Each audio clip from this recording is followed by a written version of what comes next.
네, 안녕하세요. 한때 미대생입니다.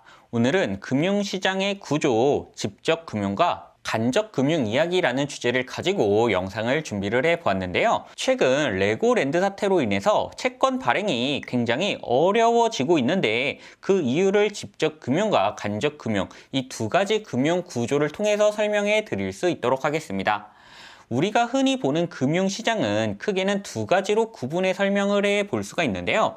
첫 번째로는 직접 금융이고요. 그 다음으로는 간접 금융이 있다라고 크게는 두 가지 개념으로 나눠서 설명해 볼 수가 있습니다. 먼저 간접 금융은요.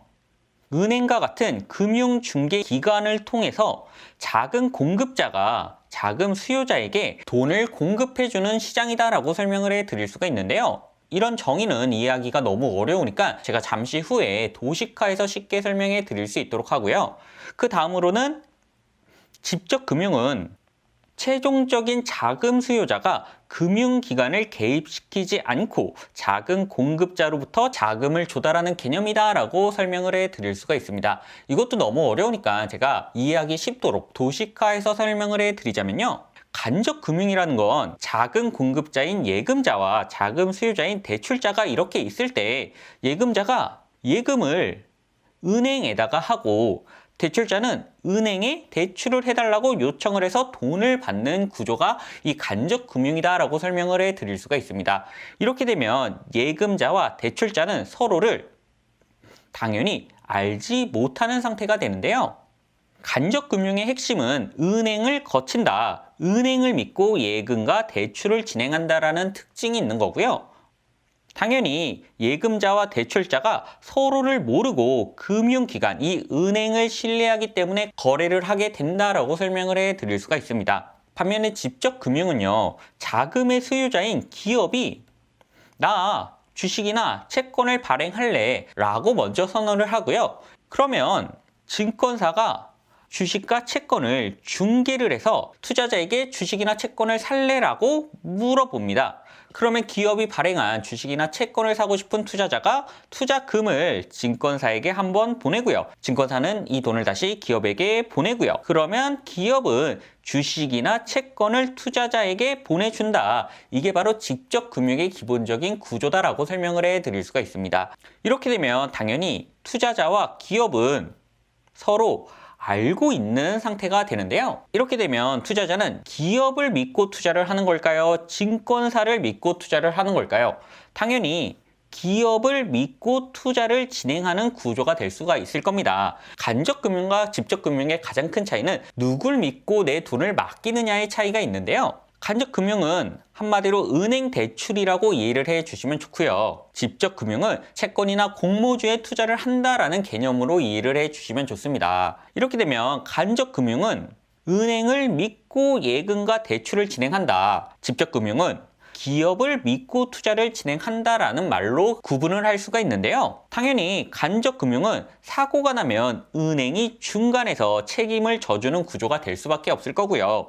직접 금융은 기업을 믿고 투자를 했는데 기업에서 사고가 난다 라고 하면 투자자 스스로 투자에 대한 책임을 질 수밖에 없는 구조다라고 설명을 해 드릴 수가 있습니다. 이렇게 되면 직접 금융과 간접 금융은 여러 부분에서 차이를 보일 수밖에 없는데요.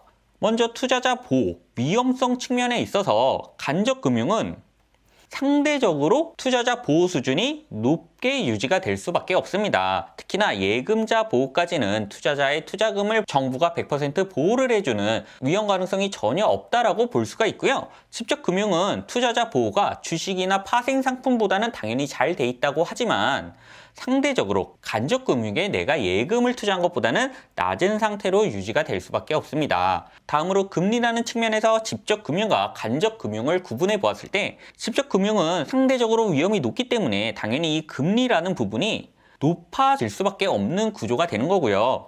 간접 금융은 직접 금융보다 당연히 상대적으로 금리가 낮은 상태로 유지가 될 수밖에 없습니다. 이렇게 되면 생각을 해보는 거죠. 경제가 안정된 시기에는 직접 금융을 선호할까 간접 금융을 선호할까? 일반적으로는 직접 금융이 경제적으로 안정된 시기에는 선호도가 조금 높고요. 반대로 경제가 위험해지기 시작하는 시기에는 간접 금융, 은행에 대한 선호도가 상대적으로 높아지는 이런 특징을 보일 수밖에 없는 것이죠. 직접 금융과 간접 금융은 이 둘 중에 뭐가 하나 좋다 나쁘다의 개념이 아니라 경제 안정기에는 간접 금융에서 직접 금융으로 자금이 이동하는 경향을 보이는 거고요. 그 반대로 경제가 위험해지면 직접 금융에 투자하려는 돈이 간접 금융으로 이렇게 이동을 한다. 이런 특장점이 있다라고 이해를 해주시면 좋은 겁니다. 최근 들어서 레고랜드발 사태로 자금 시장이 흔들린다. 정부가 자금 시장 안정을 위해서 돈을 투자한다라는 뉴스들이 많이 보이고요. 채권 시장에 한파가 들이닥쳐서 건설업계들이 자금 조달에 비상이다라는 뉴스도 종종 보이고 있습니다. 이걸 보고 어떤 사람들은 금융의 위기가 찾아오고 있다라고 표현을 하는데요. 제 개인적인 의견으로는 금융의 위기가 찾아오고 있다라는 의견에 약간 세모, 고개를 갸우뚱할 수밖에 없다라고 말씀을 드릴 수가 있고요. 정확하게 표현을 하자면 금융의 위기가 아니라 직접 금융시장의 위기다라고 표현을 해볼 수가 있겠죠. 직접 금융이든 간접 금융이든 직접 금융이든 간접 금융이든 둘 중 하나가 위험해지면 둘 다 위험한 거 아니냐라고 물어보실 수도 있는데요. 오늘 제 영상의 결론이 뭐냐 하면요. 금융시장은 직접 금융시장과 간접 금융시장으로 나뉜다, 구분이 된다라고 설명을 해드릴 수가 있는데 레고랜드 사태로 영향을 받은 건 직접 금융과 간접 금융시장 중에 간접 금융시장은 아니고 직접 금융시장이다 라고 설명을 해드릴 수가 있습니다. 이게 왜 중요하냐?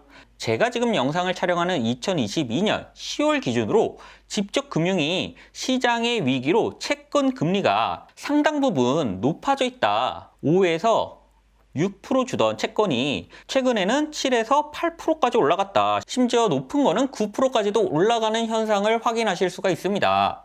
이렇게 되면 신용도가 비교적 높고 고금리인 채권에 투자하기에는 어떻게 보면 기회의 시기다 라고 설명을 해드릴 수가 있는데요. 지금 직접 금융에 불어닥친 위기가 단기적인지 장기적인지 지금 상태에서 판단을 하긴 힘들지만 언젠간 직접 금융시장이 안정이 된다면 지금 금리 수준의 채권, 특히나 부도가 나지 않는 지금 금리 수준의 채권은 가격이 큰 폭으로 상승할 가능성이 굉장히 높다라고 설명을 해드릴 수가 있습니다. 오늘 제 영상이 직접 금융시장과 간접 금융시장의 구조를 이해하시는데 또 채권 투자 판단을 하시는데 조금이나마 도움이 되어 드렸으면 좋겠고요. 저는 다음에 조금 더 유용한 콘텐츠로 찾아뵐 수 있도록 하겠습니다. 감사합니다. 저는 한때 미대생이었습니다.